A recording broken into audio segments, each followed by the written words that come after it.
welcome to Souped Up Recipes. Today, I'm excited to show you how to ferment furry tofu, or what we call mao tofu. I know it looks scary, but it is surprisingly delicious and has a flavor reminiscent of cheese. This is something interesting and truly authentic that you will have to dive deep into local streets or quaint villages in China to find it. But it's actually very easy and fun to make at home. Please stick with me until the end because I will show you two different ways that you can enjoy this furry tofu. Let's hit the like button and let's get started. First, we need to find a proper container to allow the tofu to ferment.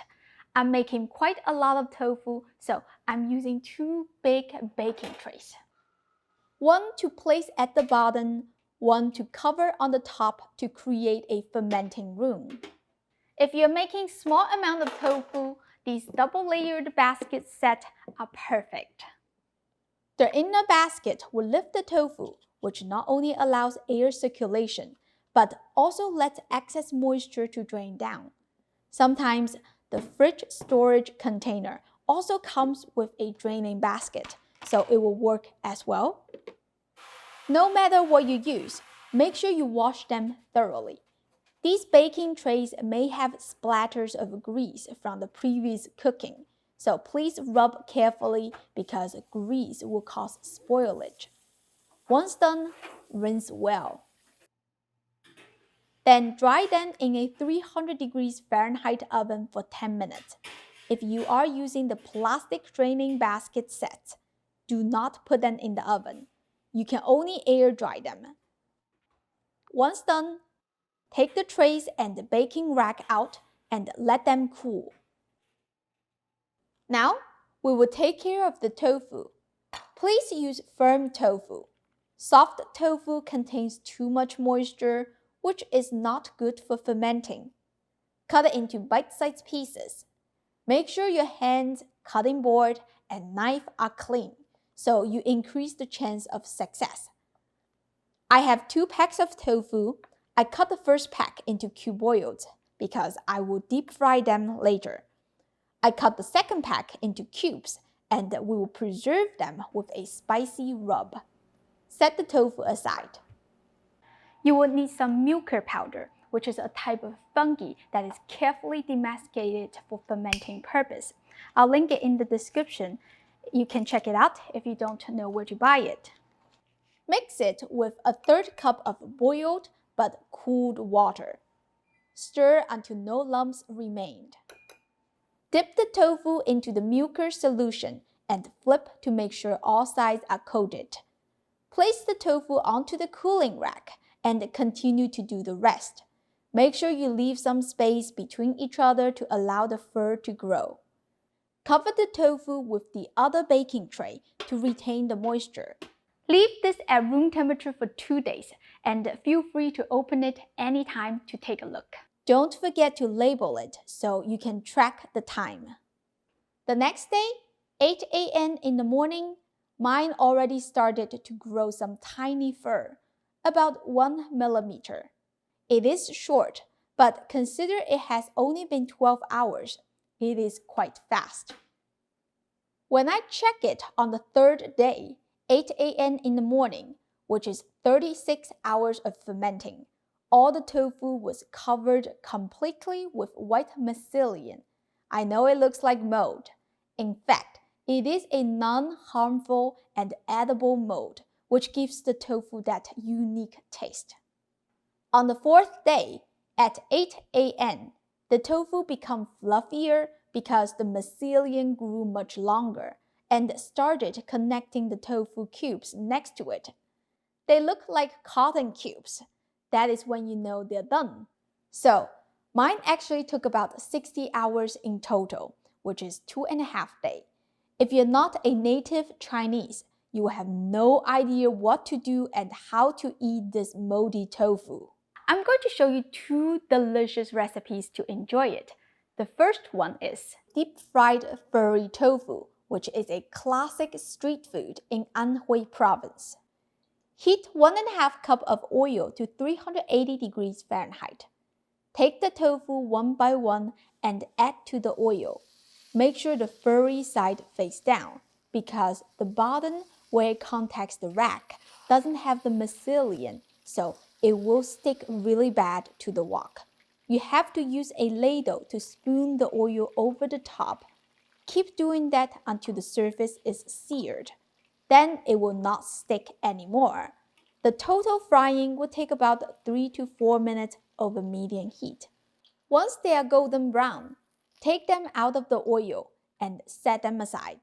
Now, we're going to quickly make a dipping sauce. Add 1.5 tablespoons of cooking oil, 1.5 tablespoons of minced garlic, and 2 teaspoons of red chili flake into a saucepan. Stir until fragrant. Continue by adding 2 tablespoons of diced scallion and 2 tablespoons of cilantro. Season it with 2.5 tablespoons of soy sauce and 1 teaspoon of Chinese black vinegar. Dilute the saltiness with 1 tablespoon of water, and you're done. Serve the deep-fried tofu with the sauce. When you dip the tofu, you have to poke a hole to allow the seasoning to infuse fully into the tofu, and then enjoy. It's crispy on the outside and tender on the inside. The sauce is flavorful and the tofu has a distinct fermented taste. So delicious.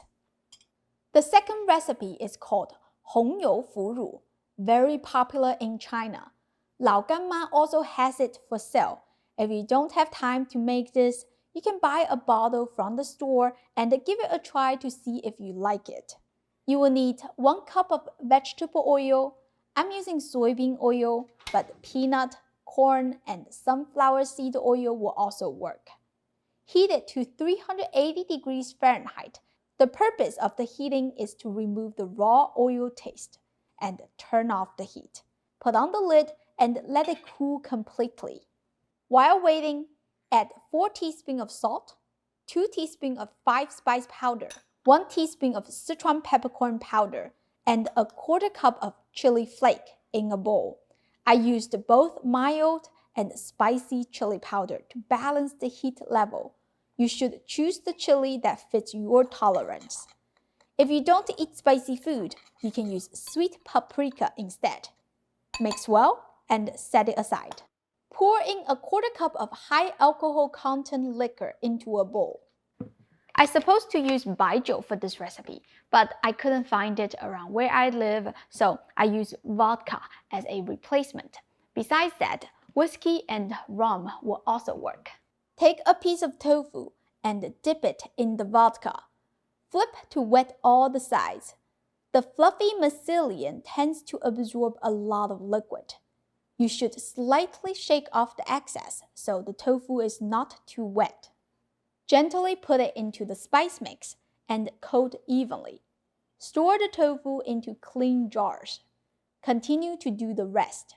Make sure you keep your wet hand wet and dry hand dry so you don't make a mess. Fermented tofu is called Furry in Chinese, which holds a special place among Chinese grandmothers' homemade condiment, cherished by children and grandchildren. While each grandmother has her own recipe, for many Chinese, fermented tofu really evokes the flavor of childhood and hometown. Once done, pour the room temperature oil into the jar. I use a spoon in between so the oil doesn't hit the tofu directly, otherwise the impact force may break the tofu.